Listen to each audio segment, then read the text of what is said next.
അസ്സലാമലൈക്കും. നമുക്ക് ലക്ക് ലക്കിൻ്റെയും ഖുറാബിൻ്റെയും പാഠമാണ് പറഞ്ഞിരുന്നതല്ലേ? ആ ഭാഗത്തിലേക്കൊന്ന് നോക്കണ്ടേ? ഇന്ന് അതിൻ്റെ ഒരു ചെറിയ ആക്ടിവിറ്റിയിലേക്ക് കടക്കാം. ഖുറാബും ലക്ക് ലക്കിൻ്റെ അഫ്രാഹിനെ സല്ലത്തിൽ വെച്ച് കൊണ്ടുപോകുവാൻ തീരുമാനിച്ചു. അപ്പോൾ നമ്മുടെ അഫ്രാഹിൻ്റെ ഉമ്മയായ ലക്കും തമ്മിൽ ഒരു സംഭാഷണം നടക്കുന്നുണ്ട്, സംസാരം. അവരെന്തൊക്കെയാണ് സംസാരിച്ചതെന്ന് നമുക്കൊന്ന് നോക്കാം. അതോടൊപ്പം തന്നെ നാം അത് പൂർത്തിയാക്കി എഴുതുകയും വേണം. പേജ് നമ്പർ 36 36 എന്താ പറഞ്ഞിരിക്കുന്നതെന്ന് നോക്കാം. ആ ചിത്രവും ഒന്ന് നല്ലതുപോലെ ശ്രദ്ധിക്കണം. നഖ്റഉ വനുകമ്മിലു, വായിച്ചിട്ട് ഒന്ന് പൂർത്തീകരിക്കാമെന്ന്. എന്തൊക്കെയാണ് ഇവിടെ എഴുതിയിരിക്കുന്നത്? ലക്ക് സിഗാരി ഹയ്യാ നെറുഹ് അഫ്രാഹ് പറയുന്നിടത്ത് ഒന്നും എഴുതിയിട്ടില്ല. ലക്ക് ഇലാ ബൈത്തിൽ ഖുറാബ് അഫ്രാഹ് ഐന ബൈത്തുഹു. ലക്ക് ഡാഷ് അഫ്രാഹ് ഡാഷ് നെറുഹ് ഖുറാബ് ലാ മഖാഫത്ത് അന മഅക്കും. അതിൻ്റെ തൊട്ട് ചേർത്ത് തന്നെ ഒരു ചെറിയ മഞ്ഞ കളറിൽ 2-3 വാക്കുകൾ കാണാം. കൈഫ എങ്ങനെ, ഇലാ ഐന എവിടേക്ക്, വറാ ഹാദൻ നഹർ ഈ പുഴയുടെ പുറകിൽ. ഇത്രയും വാക്കുകൾ ഉപയോഗിച്ചാണ് നമുക്കിവിടെ പൂർത്തീകരിക്കേണ്ടത്. അപ്പം എല്ലാവരും നല്ലതുപോലെ ശ്രദ്ധിച്ചിരിക്കണം. നമുക്ക് തുടങ്ങാം. ലക്ക് സിഗാരി എൻ്റെ കുഞ്ഞുങ്ങളെ, ഹയ്യാ നറുഹ് നമുക്ക് പോകാം.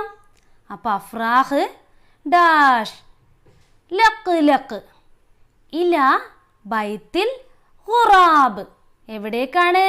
നമ്മുടെ കാക്കയുടെ വീട്ടിലേക്ക്.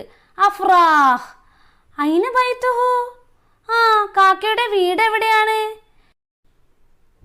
ലക്ക് ഡാഷ് അല്ലേ, അഫ്രാഹ് ഡാഷ് നെറൂഹു. നമ്മൾ എങ്ങനെ പോകുമെന്നായിരിക്കുള്ളൂ ചോദിക്കേണ്ടത് അല്ലേ? അപ്പോൾ ഖുറാബ് പറയാണ് ലാ മഖാഫ, പേടിക്കണ്ട, അന മഅക്കും ഞാൻ നിങ്ങളോടൊപ്പമുണ്ട്. ലക്ക് പറയാണ് സിഗാരി ഹയ്യാ നെറുഹ് കുഞ്ഞുമക്കളെ നമുക്ക് പോകാം. അപ്പോൾ അഫ്രാഹ് ചോദിക്കുകയാണ് എവിടേക്ക്? നമ്മൾ പോകുന്നത് എവിടേക്കാണ്? അപ്പോൾ എന്താണ് ചോദിക്കുക? ഇലാ ഐന എവിടേക്ക് അല്ലേ? ലക്ക് ഇലാ ബൈത്തിൽ ഖുറാബ് കാക്കയുടെ വീട്ടിലേക്കാണ്. അഫ്രാഹ് ഐന ബൈത്തുഹു അവൻ്റെ വീട് എവിടെയാണ്? ബൈത്തുഹു അവൻ്റെ വീട്, അതായത് കാക്കയുടെ വീട് എവിടെയാണ്? ലക്ക് അപ്പം ലക്ക് മറുപടി പറയാണ് എവിടെയാണ് നമ്മുടെ കാക്കയുടെ വീട്? വറാ ഹാദൻ നഹർ ഈ പുഴയുടെ പുറകിലാണ്. അപ്പോൾ അഫ്രാഹ് ചോദിക്കുകയാണ് കൈഫ നറുഹ് നമ്മൾ എങ്ങനെ പോവാ? കൈഫ നറുഹ് കൈഫ എങ്ങനെ, നെറുഹ് നമ്മൾ എങ്ങനെയാ പോകാ? അപ്പോൾ ഖുറാബ് പറയാണ് ലാ മഖാഫത്ത് അന മഅക്കും നിങ്ങൾ പേടിക്കേണ്ട, ഞാൻ നിങ്ങളോടൊപ്പമുണ്ട്. അപ്പോൾ ഇതെല്ലാവരും ഒന്ന് എഴുതി നോക്കണം. ഇനി നമുക്ക് അടുത്ത ഭാഗത്തിലേക്ക് കടക്കാം. പേജ് നമ്പർ 37 37 എന്താ അവിടെ ഒരു നല്ല പിക്ചർ ഉണ്ടല്ലേ? നമ്മുടെ ലക്ക് ഒരു മഹദ് ഒരു തൊട്ടിലുണ്ടാക്കിയിട്ട് തൻ്റെ കുഞ്ഞുങ്ങളെ തൊട്ടിൽ ആട്ടി ഉറക്കുകയാണ്. എന്താ പാഠത്തിൻ്റെ പേര്? അൽ മഹദുൽ ഹരീർ. നമുക്ക് ആ പാട്ടൊന്ന് പാടി നോക്കാം അല്ലേ?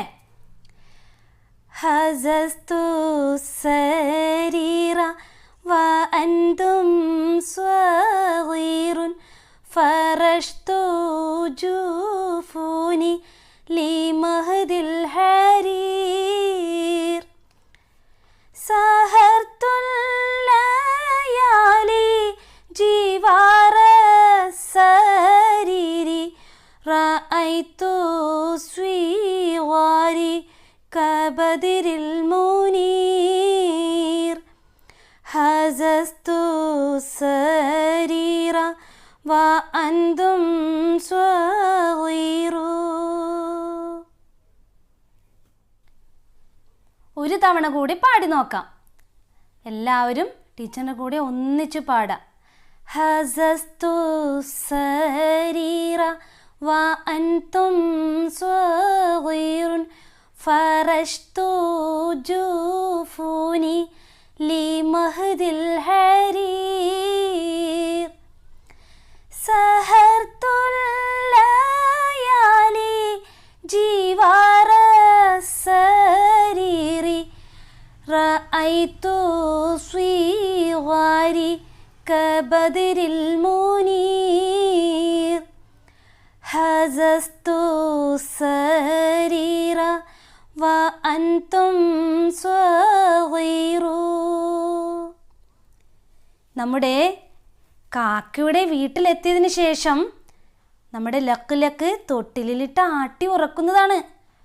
വഹും വസ്വലു ഇല ഉർഷിൽ ഗുറാബ് ലഅബത്തിൽ അഫ്റാഹ് മഅ സിഗാരിൽ ഗുറാബ് മഅൽ ഫറഹി വസ്സുറൂർ.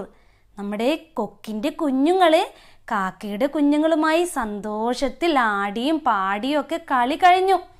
രാത്രി ഭക്ഷണം കഴിഞ്ഞപ്പോൾ നമ്മുടെ ഉമ്മമാർ നമ്മളെ ഉറക്കുന്നത് പോലെ നമ്മുടെ ലക്ക് ലക്ക് അഫ്രാഹിനെ ഉറക്കുന്നതാണ് നമ്മളീ കണ്ടത്. എന്താ ഇതിൽ ആശയം എന്ന് മനസ്സിലായോ? ഇതിൽ പറഞ്ഞിരിക്കുന്നത്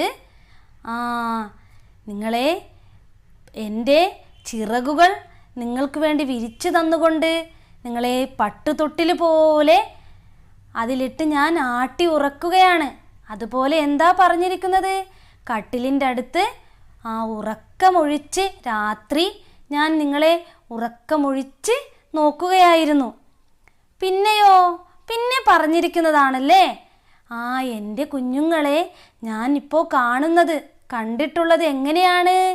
നമ്മുടെ തിളങ്ങുന്ന ജ്വലിക്കുന്ന ചന്ദ്രനെ പോലെയാണ് കുഞ്ഞുങ്ങളെ ഞാൻ കണ്ടത്.